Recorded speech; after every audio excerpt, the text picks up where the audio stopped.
Dear students, आप सभी का विजडम कोचिंग सेंटर और शांति पब्लिक इंटरमीडिएट कॉलेज की ऑनलाइन कक्षाओं में स्वागत है। आज मैं आपके बीच मैट्रिक्स चैप्टर का यह 5वां वीडियो लेकर के उपस्थित हुआ हूं, जिसमें आज हम पढ़ेंगे आव्यूहों के गुणन अर्थात मल्टीप्लिकेशन ऑफ मैट्रिसेस। इसको पढ़ने से पहले यदि आप हमारे चैनल पर नए हैं तो हमारे चैनल को सब्सक्राइब कर लीजिए, जिससे आने वाले सभी नए वीडियोस के नोटिफिकेशन आप तक पहुंच जाएं और समस्त पाठ्यक्रम का सॉल्यूशन आपको प्राप्त हो सके। अब आव्यूहों का गुणन पढ़ने के लिए हमको कुछ महत्वपूर्ण बातों को समझ लेना चाहिए। यदि हमारे पास दो मैट्रिक्स ए और बी हैं, तो इनके मल्टीप्लिकेशन दो प्रकार से संभव हो सकते हैं। एक ए और बी का गुणनफल, जिसे हम ए क्रॉस बी से डिनोट करेंगे, और दूसरा बी और ए का गुणनफल, जिसे हम बी क्रॉस ए से डिनोट करेंगे। यहां पर ए क्रॉस बी और बी क्रॉस ए दोनों ही अलग अलग गुणनफल हैं। इसके पहले हमने संख्याओं में पढ़ा था कि संख्याओं का गुणनफल क्रम विनिमेय होता है, जैसा कि 2 क्रॉस 3 या 3 क्रॉस 2 के परिमाण समान होते हैं, अर्थात इनकी वैल्यू 6 होती है। किंतु यहां पर यह संभव नहीं है। यहां पर ए क्रॉस बी संभव हो सकता है और बी क्रॉस ए संभव नहीं हो सकता है, या बी क्रॉस ए संभव हो सकता है, ए क्रॉस बी संभव न हो, या दोनों के वैल्यू प्राप्त किए जा सकते हैं। अब ए क्रॉस बी या बी क्रॉस ए कैसे प्राप्त होगा, आइए ये समझते हैं। जब हमको ए और बी का गुणनफल अर्थात ए क्रॉस बी ज्ञात करना है, तो यहां पर पहले वाले मैट्रिक्स में स्तंभों की संख्या और दूसरे मैट्रिक्स अर्थात बी में पंक्तियों की संख्या आपस में समान होना चाहिए। अर्थात यदि ए का क्रम यम क्रॉस यन है, तो बी का क्रम, अब यहां पर देखिए ए में स्तंभों की संख्या यन है, तो बी में पंक्तियों की संख्या यन होनी चाहिए। अर्थात बी का क्रम यन क्रॉस, अब स्तंभों की संख्या कुछ भी हो सकती है, तो यन क्रॉस पी होना चाहिए। अर्थात ए और बी का गुणनफल तभी संभव होगा जब ए में स्तंभों की संख्या और बी में पंक्तियों की संख्या आपस में समान हो। अर्थात यदि हम ए क्रॉस बी ज्ञात कर रहे हैं, ए के नीचे ए का क्रम लिख दें और बी के नीचे बी का क्रम लिख दें, तो यहां पर बीच में ये जो एलिमेंट्स प्राप्त हो रहे हैं ये आपस में समान होने चाहिए। यदि ये बीच की वैल्यू आपस में समान है, तब ए क्रॉस बी संभव होगा, और यदि ये समान नहीं है तो ए क्रॉस बी संभव नहीं होगा। अब यहीं पर यदि हम बात बी क्रॉस ए की करें, तो बी के नीचे हम बी का क्रम लिखते हैं, तो हमको प्राप्त होगा यन क्रॉस पी, और ए के नीचे ए का क्रम लिखते हैं तो हमको प्राप्त होगा यन क्रॉस यन। और यदि यहां पर हम ये इन बीच के अवयवों को देखें, अर्थात पहले मैट्रिक्स के स्तंभों की संख्या और दूसरे मैट्रिक्स के पंक्तियों की संख्या आपस में समान नहीं है, इसलिए बी क्रॉस ए पॉसिबल नहीं है। अब ए और बी के गुणनफल को समझने के लिए हम एक एग्जाम्पल को कंसीडर करेंगे, जिसके माध्यम से हम आसान तरीके से समझ पाएंगे कि ए क्रॉस बी और बी क्रॉस ए कब संभव होगा और कब ये पॉसिबल नहीं होंगे। अब यहां पर हमने एक एग्जाम्पल कंसीडर किया, जिसमें गिवन मैट्रिक्स ए और बी हैं, जिनके क्रम क्रमशः 2 क्रॉस 3 और 3 क्रॉस 3 है। अब यहां पर हमको समझना है कि A क्रॉस B या B क्रॉस A संभव है या नहीं। इसके लिए सर्वप्रथम हमको यदि A क्रॉस B की संभावना के बारे में जानकारी प्राप्त करना है तो हमने लिख लिया A क्रॉस B और A के नीचे A के क्रम को लिख लेते हैं 2 क्रॉस 3 और B के नीचे B के क्रम को लिख लेते हैं 3 क्रॉस 3 और यहां पर हम देखते हैं कि ये बीच के एलिमेंट आपस में समान हैं, अर्थात यहां पर A क्रॉस B संभव है। और यदि हम B क्रॉस A के बारे में जानना चाहते हैं तो सेम प्रक्रिया हम लिखते हैं B क्रॉस A और B के नीचे B के क्रम को लिख लेते हैं तो B का क्रम है 3 क्रॉस 3 और A के नीचे A का क्रम लिखते हैं जो कि है 2 क्रॉस 3। यहां पर हम देखते हैं कि ये जो बीच के एलिमेंट्स हैं ये आपस में समान नहीं है, अर्थात पहले मैट्रिक्स में स्तंभों की संख्या और दूसरे मैट्रिक्स में पंक्तियों की संख्या आपस में बराबर नहीं है, इसलिए यहां पर B क्रॉस A संभव नहीं है। ये आपका संभव नहीं है। और यहां पर A क्रॉस B संभव है, तो अब A क्रॉस B हम किस प्रकार से ज्ञात करेंगे, आइए इसको समझते हैं। आव्यूहों का गुणनफल समझने के लिए हमको अपने दिमाग में खाली एक पॉइंट सेव करना है कि आव्यूहों का गुणनफल रो बाई कॉलम होता है। कैसे होता है? रो बाई कॉलम। आप सिर्फ एक पॉइंट अपने दिमाग में नोट करेंगे, रो बाई कॉलम। रो मीन्स होता है पंक्ति और कॉलम मीन्स क्या होता है? स्तंभ। तो यहां पर हमको जो गुणनफल प्राप्त करना है वो कैसे प्राप्त करना है? रो बाई कॉलम। अभी आप बिल्कुल परेशान न होइए, अभी बहुत ही आसानी के साथ आप A क्रॉस B को ज्ञात कर सकेंगे। बस खाली आपको एक पॉइंट सेव करना है दिमाग में, रो बाई कॉलम। अब आपके दिमाग में यह बात सेव हो गई होगी कि हमको जो गुणनफल प्राप्त होता है वो कैसे प्राप्त होता है, बताइए किस प्रकार से प्राप्त होगा? रो बाई कॉलम के माध्यम से प्राप्त होगा। अब आइए हम समझते हैं कि आखिर रो बाई कॉलम है क्या।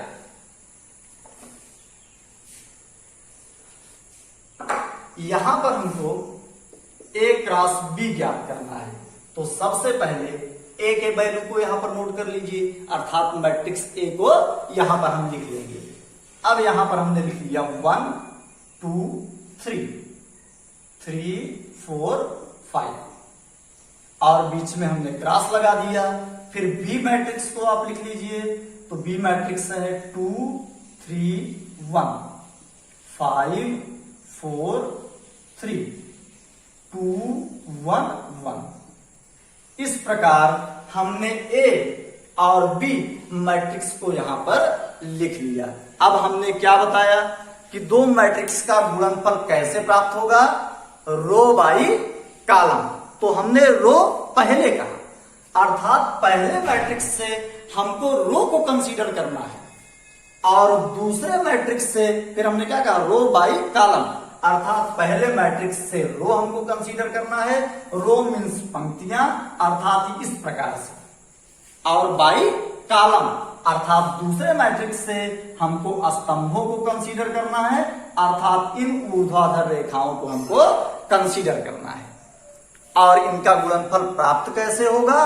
रो बाई कॉलम। ये हमारा पहला रो है, ये पहली पंक्ति है। अब पहली पंक्ति का पहले स्तंभ के साथ हम गुणा करेंगे। कैसे करेंगे?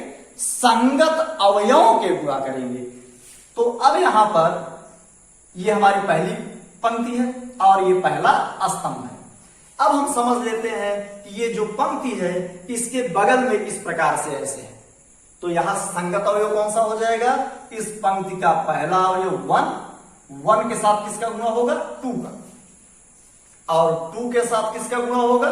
5 का, और 3 के साथ किसका गुणा होगा? 2 का। तो यहां से हम कैसे लिखेंगे? यहां पर हम लिखेंगे पहली पंक्ति पहला स्तंभ। तो यहां से क्या मिला? 1 क्रॉस 2, 1 क्रॉस 2, फिर बीच में लगाएंगे प्लस, फिर 2 क्रॉस 5,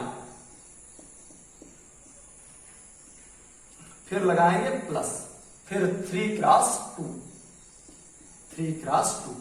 अब यहां पर समझिए रो बाई कॉलम, ये पहली पंक्ति है, ये पहला स्तंभ है, ये पहली पंक्ति है और ये पहला स्तंभ है। पहली पंक्ति पहले स्तंभ का जब हमने गुणनफल प्राप्त किया तो यह जो प्राप्त होने वाली मैट्रिक्स है इसके पहले पंक्ति और पहले स्तंभ का अवयव होगा। तो यहां पर जरा देखिए, ये पहले पंक्ति और पहले स्तंभ का अवयव हो गया। अब पहली पंक्ति दूसरे स्तंभ के अवयव का गुणनफल हम प्राप्त करेंगे। तो यहां से क्या होगा? जो प्राप्त होने वाली मैट्रिक्स है यहां पर हमको पहली पंक्ति और दूसरे स्तंभ में अवयव हमको प्राप्त होगा। तो अब यहां पर पहली पंक्ति दूसरा स्तंभ, फिर से देखिए 1 के संगत कौन सा एलिमेंट है? 3, तो 1 क्रॉस 3, फिर 2 के संगत 4 प्लस 2 क्रॉस 4, और फिर 3 के संगत 1, तो प्लस 3 क्रॉस 1। और इस प्रकार से पहली पंक्ति दूसरा स्तंभ, पहली पंक्ति पहला स्तंभ हमने किया तो पहली पंक्ति पहले स्तंभ में अवयव हमको प्राप्त हो गया, पहली पंक्ति दूसरे स्तंभ का गुणनफल हमने प्राप्त किया। तो देखिए पहली पंक्ति और दूसरे स्तंभ में अवयव हमको प्राप्त हो गया। अब ऐसे ही जब हम पहली पंक्ति तीसरे स्तंभ का अवयव प्राप्त करेंगे, गुणनफल प्राप्त करेंगे, तो वह कहां प्राप्त होगा? आप स्वतः अपने कॉपी में लिखिए, मैं 5 सेकंड का मौका दे रहा हूं, इसके बाद मैं लिखूंगा। संभवतः आप सबने लिख लिया होगा। अब यहां पर पहले पंक्ति और तीसरे स्तंभ का हम गुणनफल प्राप्त कर रहे हैं, तो 1 के संगत एलिमेंट होगा 1, तो यहां पर लिखा जाएगा 1 क्रॉस 1, फिर 2 के संगत होगा 3, तो प्लस 2 क्रॉस 3, और 3 के संगत होगा 1, तो प्लस 3 क्रॉस 1। अब देखिए पहली पंक्ति तीसरा स्तंभ, तो ये कहां गया? पहली पंक्ति में ये हम जा रहे हैं, ये आपका पहला स्तंभ हो गया, ये दूसरा स्तंभ हो गया, और ये तीसरा स्तंभ हो गया। तो पहली पंक्ति और तीसरे स्तंभ का गुणनफल हमने पहली पंक्ति और तीसरे स्तंभ में प्राप्त किया। इस प्रकार से अब पहली पंक्ति क्या यहां पर चौथा स्तंभ है? यदि होता तो पहली पंक्ति और चौथे स्तंभ का हम गुणनफल प्राप्त करते, और वह कहां पर प्राप्त होता? यहां पर, अर्थात पहली पंक्ति चौथे स्तंभ में हमको प्राप्त होता। तो इस प्रकार से हमने पहली पंक्ति से गुणनफल प्राप्त कर लिया। अब आगे तो कोई स्तंभ है नहीं, इसलिए अब हमको आगे बढ़ने की आवश्यकता नहीं है, अर्थात ये मैट्रिक्स हमारा यहीं पर समाप्त होता है। अब इसके पश्चात हम आ जाएंगे दूसरी पंक्ति पर। चूंकि हमने पहले क्या कहा? रो बाई कॉलम, अर्थात पहले मैट्रिक्स से हमको रो को कंसीडर करना है, हमने पहले रो को कंसीडर किया और उनके संगत कॉलम से हमने गुणनफल प्राप्त किया। अब इसके बाद हम सेकेंड रो को कंसीडर करेंगे और इसी प्रकार गुणनफल को प्राप्त करेंगे। अब यहां से देखिए ये हमारा दूसरा रो है। अब इसका दूसरे रो का पहले स्तंभ से, तो यहां से क्या होगा? दूसरी पंक्ति पहला स्तंभ, तो यहां पर हमको दूसरी पंक्ति और पहले स्तंभ का अवयव प्राप्त होगा, अर्थात यहां पर गुणनफल यहां पर लिखा जाएगा। और कैसे लिखा जाएगा? 3 क्रॉस 2, 3 क्रॉस 2 प्लस 4 के संगत कौन सा एलिमेंट है? 5, 4 क्रॉस 5 प्लस 5 क्रॉस 2। अब यहां पर दूसरी पंक्ति पहला स्तंभ, दूसरी पंक्ति पहला स्तंभ। अब दूसरी पंक्ति दूसरा स्तंभ, अर्थात यहां से अब हम गुणनफल प्राप्त करेंगे तो हमको क्या प्राप्त होगा, 3 क्रॉस 3, 3 के संगत कौन है 3, 4 के संगत 4 और 5 के संगत कौन है 1। इस प्रकार हमने दूसरी पंक्ति और दूसरे स्तंभ का गुणनफल दूसरी पंक्ति और दूसरे स्तंभ में प्राप्त किया। और फिर इसी क्रम में दूसरी पंक्ति तीसरा स्तंभ, तो यहां से जरा देखिए 3 के संगत कौन सा एलिमेंट है 1, तो 3 क्रॉस 1। फिर 4 के संगत कौन सा एलिमेंट है 3, 4 क्रॉस 3। और 5 के संगत कौन सा एलिमेंट है 1, तो 5 क्रॉस 1। इस प्रकार से हमने मैट्रिक्स ए और बी का गुणनफल प्राप्त किया। अब यहां पर इसको हम सरलतम रूप में लिख लेते हैं, तो यहां से हमको प्राप्त हो जाएगा 2, यहां पर इसको हम सॉल्व करेंगे तो ये आ जाएगा 2 और ये हो जाएगा 10 और ये हो जाएगा 6, तो 10, 16 और ये हो गया 18। यहां पर हमको क्या मिल गया 18 और ये क्या हो जाएगा 3, 8, 11 और 3 हो जाएगा आपका 14। ये मिल गया हमको 14 और ये क्या हो जाएगा 10। और वैसे ही यहां पर क्या मिल जाएगा 36। यहां पर क्या मिल जाएगा 30 और यहां पर क्या मिल जाएगा 20। इस प्रकार हमने ए क्रॉस बी को ज्ञात किया। अब आइए इस प्रक्रिया को एक बार हम पुनः समझ लेते हैं।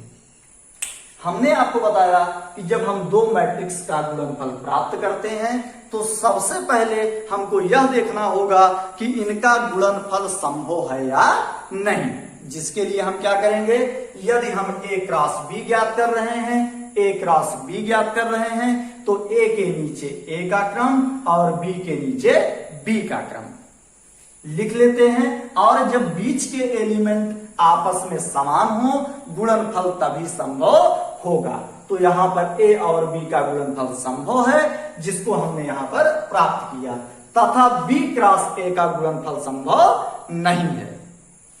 अब यहां पर ये बीच के एलिमेंट बराबर क्यों होने चाहिए, आइए यह भी हम समझ लेते हैं।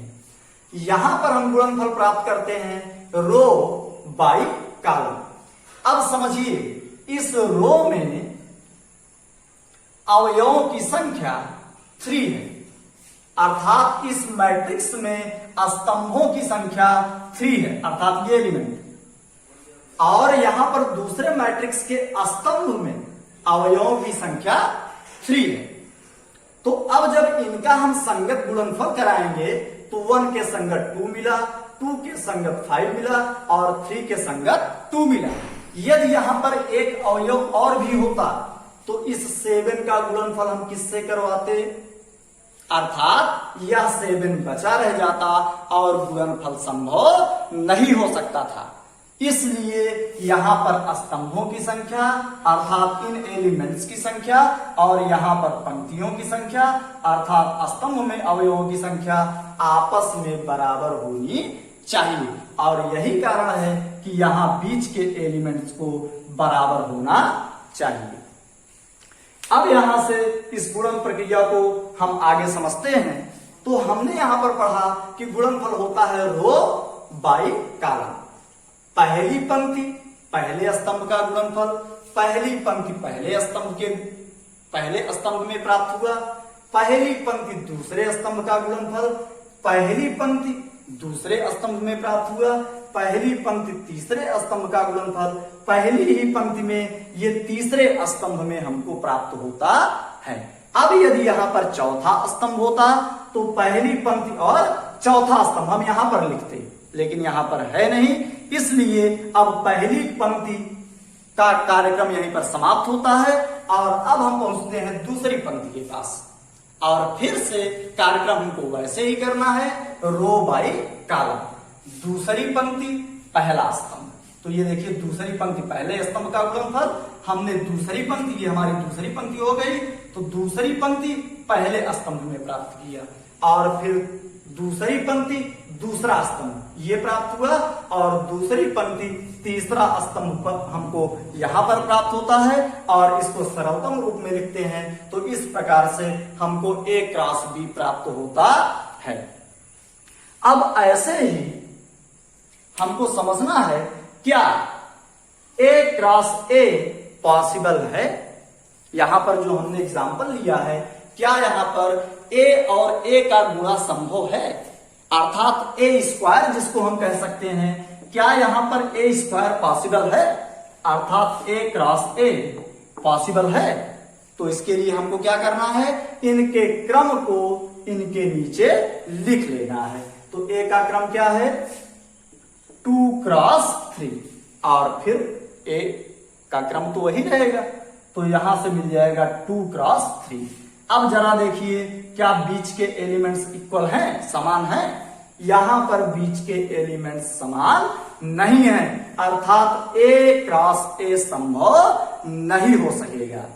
अब यहां पर सोचने का विषय है कि A स्क्वायर पॉसिबल कब होगा, जब ये बीच के अवयव समान हो जाए। और बीच के अवयव समान होने का मतलब क्या हुआ, स्तंभ देखिए A का ये स्तंभ है और A का ही ये पंक्ति है, अर्थात किसी मैट्रिक्स का स्क्वायर तभी पॉसिबल होगा, अर्थात उसी मैट्रिक्स से गुणनफल तब पॉसिबल होगा जब उसमें पंक्तियों और स्तंभों की संख्या समान हो, अर्थात वो स्क्वायर मैट्रिक्स हो। तो यहां से एक तथ्य यह सामने निकल करके आता है कि किसी भी मैट्रिक्स का स्क्वायर तभी पॉसिबल होगा जब वह स्क्वायर मैट्रिक्स हो। इस प्रकार से हम A स्क्वायर या किसी दिए गए मैट्रिक्स का स्क्वायर ज्ञात कर सकते हैं। साथ ही साथ इस प्रक्रिया के माध्यम से हम दिए गए मैट्रिक्स का गुणनफल भी प्राप्त कर सकते हैं। और यदि इस प्रक्रिया में आपको किसी भी प्रकार की परेशानी हो रही है तो इस वीडियो को आप एक बार पुनः देखिएगा और यह बहुत ही आपको आसान हो जाएगा। और इसके बाद आप अपने टेक्स्ट बुक के सारे क्वेश्चंस को सॉल्व करेंगे। यदि किसी क्वेश्चन में आपको समस्या होती है तो कमेंट के माध्यम से अपने क्वेश्चन को हम तक पहुंचाइएगा, जिसका समाधान हम नेक्स्ट वीडियो में आपको प्रदान करेंगे।